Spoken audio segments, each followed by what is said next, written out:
இன்னைக்கு நம்ம வந்து இட்லி ரெசிபி தாங்க பார்க்க போகிறோம். அதாவது இன்ஸ்டன்ட் இட்லி 1/2 ஹவரில் செஞ்சு முடிச்சிடலாம். அதுக்கு முன்னாடி என் சேனல் சப்ஸ்கிரைப் பண்ணிவிட்டு பெல் பட்டன் தட்டிடுங்க. வாங்க வீடியோக்குள்ளே போகலாம். Hi friends, welcome to Nirmala's kitchen. வீடியோவை ஸ்கிப் பண்ணாமல் கடைசி வரைக்கும் பாருங்கள் ஃப்ரெண்ட்ஸ். நான் வந்து இன்றைக்கி இட்லி ரவையில் தான் நான் வந்து இட்லி செஞ்சுருக்கேன். இது வந்து ஒரு சஜஸ்டட் வீடியோ. இந்த இன்ஸ்டன்ட் இட்லிக்கு வந்து நான் சட்னி கூட செஞ்சு காமிக்கிறேன், அதுவும் இந்த வீடியோவில் வரும் ஃப்ரெண்ட்ஸ். நீங்கள் வந்து கடைசி வரைக்கும் பார்த்தா தான் ரொம்ப சாஃப்டான இட்லி ஃப்ரெண்ட்ஸ். இது வந்து இட்லி ரவையில் தான் செஞ்சுருக்குது. பாருங்கள் எவ்வளோ சாஃப்டாக இருக்குதுன்னு சொல்லிட்டு நீங்கள் வந்து லாஸ்ட் வரைக்கும் இந்த வீடியோ பாருங்கள். அதுக்கப்புறம் இது வந்து எனக்கு சஜஸ்டட் வீடியோ. வாங்க இப்போ வீடியோக்குள்ளே போகலாம். ஸ்டவ் மேலே ஒரு பேன் வச்சுக்கோங்க. 1.5 கிளாஸ் அளவுக்கு நம்ம வந்து இட்லி ரவா எடுக்க போகிறோம். நம்ம பாருங்கள் இட்லி ரவா நான் காமிக்கிறேன். நான் வந்து இன்றைக்கி 1.5 கிளாஸ் அளவுக்கு தான் எடுக்க போகிறேன். இதுக்கு வந்து நம்ம அதே 1.5 கிளாஸ் அளவுக்கு தயிர் எடுக்க போகிறேன். நான் வந்து இப்போ வந்து பேனில் சேர்த்துக்கிறேன். நான் இன்னும் ஸ்டவ் ஆன் பண்ணல. இதெல்லாம் சேர்த்துட்டு பிறகு அதுக்கப்புறம் நான் வந்து ஸ்டவ் ஆன் பண்ணுறேன். இப்போ நான் வந்து 1.5 கிளாஸ் அளவுக்கு நான் வந்து இன்ஸ்டன்ட் இட்லி ரவை சேர்த்துட்டேன். இதுக்கு சேர்த்துட்ட பிறகு நம்ம வந்து இப்போ ஸ்டவ் ஆன் பண்ணிவிட்டு கொஞ்சம் வறுத்து கொடுக்கணும். நம்ம வந்து ஒரு 1/4 டீஸ்பூன் அளவுக்கு எண்ணெய் சேர்த்துட்டு அதில் வந்து இதை வறுக்க போகிறோம். நான் ஸ்டார்டிங்லேயே சேர்க்கணும் மாதிரி இருந்துச்சு, நான் மறந்துட்டேன். இப்போ பாருங்கள் நான் வந்து நல்லா வறுத்து கொடுக்குறேன். அதுக்கப்புறமா ஃப்ளேம் வந்து கேஸ் வந்து சிம்மில் தான் இருக்கணும் ஃப்ரெண்ட்ஸ். இது வந்து கலர் சேஞ்ச் ஆகக்கூடாது, அதே கலரில் தான் இருக்கணும். ஸோ நம்ம வந்து 1 மினிட்டுக்கு அப்படி நம்ம நல்லா வறுத்துக்கலாம். இதை வறுத்து எடுத்து வச்சுக்கணும் ஃப்ரெண்ட்ஸ். இந்த இட்லி ரவை தான் நான் சேர்த்துருக்கேன் பாருங்கள் ஃப்ரெண்ட்ஸ். இது பேக்கெட் ரவா. அதுக்கப்புறம் இது கொஞ்சம் நல்லா வறுத்து கொடுக்கணும். அதே கலர் சேஞ்ச் ஆகக்கூடாது, அதே கலரில் தான் இருக்கணும். இப்போ பாருங்கள் நான் வறுத்து முடிச்சுட்டு இதை வந்து ஒரு பிளேட்டில் கொட்டி வச்சுக்கலாம். இது வந்து நல்லா ஆறணும் ஃப்ரெண்ட்ஸ். இது ஆறிட்ட பிறகு தான் நம்ம வந்து தயிர் சேர்க்க போகிறோம். இதில் நம்ம கொஞ்சம் கை வச்சு இது வந்து இப்படி கலரி கொடுத்தோம்னா அது சீக்கிரமாக ஆறிடும் ஃப்ரெண்ட்ஸ். இப்போ வந்து நம்ம ஒரு பாத்திரம் எடுத்துக்கலாம். ஒரு பாத்திரம் எடுத்துனா அதில் வந்து இந்த ஆறிடுச்சு பாருங்கள். ஆறிட்ட பிறகு இந்த ரவையை இதில் சேர்த்துக்கலாம். நம்ம சேர்த்துட்டு இப்போ வந்து நான் தயிர் எடுத்துக்க போகிறேன். நான் வந்து ஃபஸ்ட்டு 1 கிளாஸ் அளவுக்கு தயிர் எடுக்க போகிறேன். நம்ம வந்து இந்த கிளாஸில் தான் நம்ம வந்து ரவையை அளவு பண்ணோம், அதனால் இதுலேயே தயிர் எடுத்துக்கிறேன். அதுக்கப்புறம் உப்பு சேர்த்துக்கிறேன். நான் உப்பு வந்து 1/2 டேபிள் ஸ்பூன் அளவுக்கு உப்பு சேர்த்துக்கலாம். நம்ம உப்பு சேர்த்துட்டு எல்லாம் நல்லா மிக்ஸ் பண்ணி கொடுக்கணும். இது வந்து நல்லா தயிர் கூட நல்லா மிக்ஸ் ஆகணும். இது வந்து சீக்கிரமாக கெட்டி ஆகிடும். நம்ம வந்து இன்னும் ஒரு 1/2 கிளாஸ் தண்ணி எடுத்துக்கலாம்.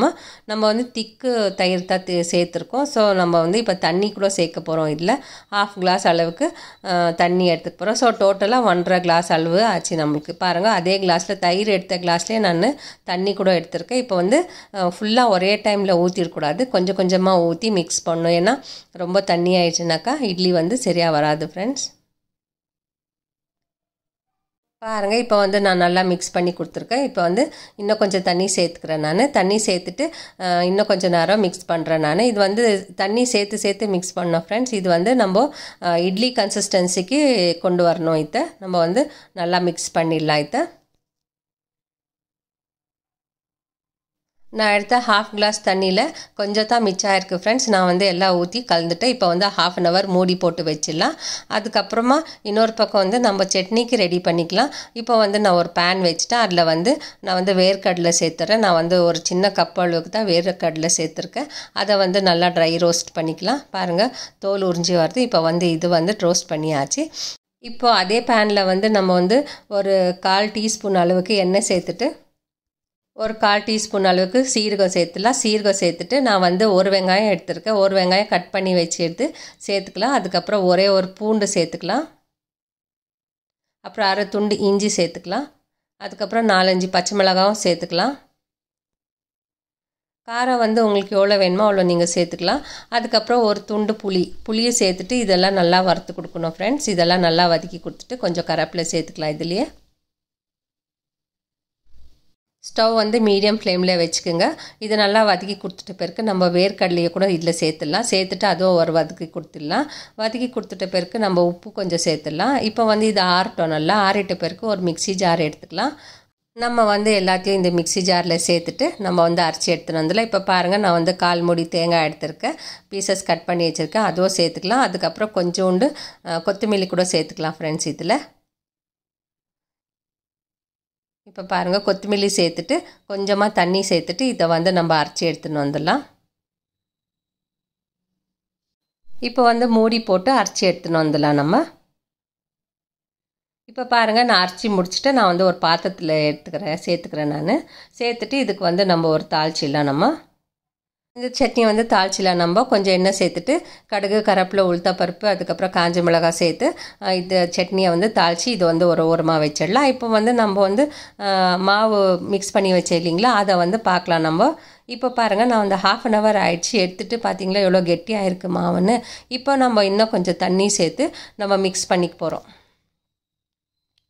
கொஞ்சம் தண்ணி சேர்த்துட்டு நம்ம வந்து இட்லி பேட்டர் கன்சிஸ்டன்சிக்கு நம்ம வந்து கொண்டு வந்துடணும் ஃப்ரெண்ட்ஸ். இப்போ வந்து நான் ஈனோ சேர்க்க போகிறேன். நம்ம வந்து இந்த ஃபர்மெண்ட் பண்ணல இல்லைங்களா, அதனால நான் வந்து ஈனோ சேர்க்க போகிறேன்.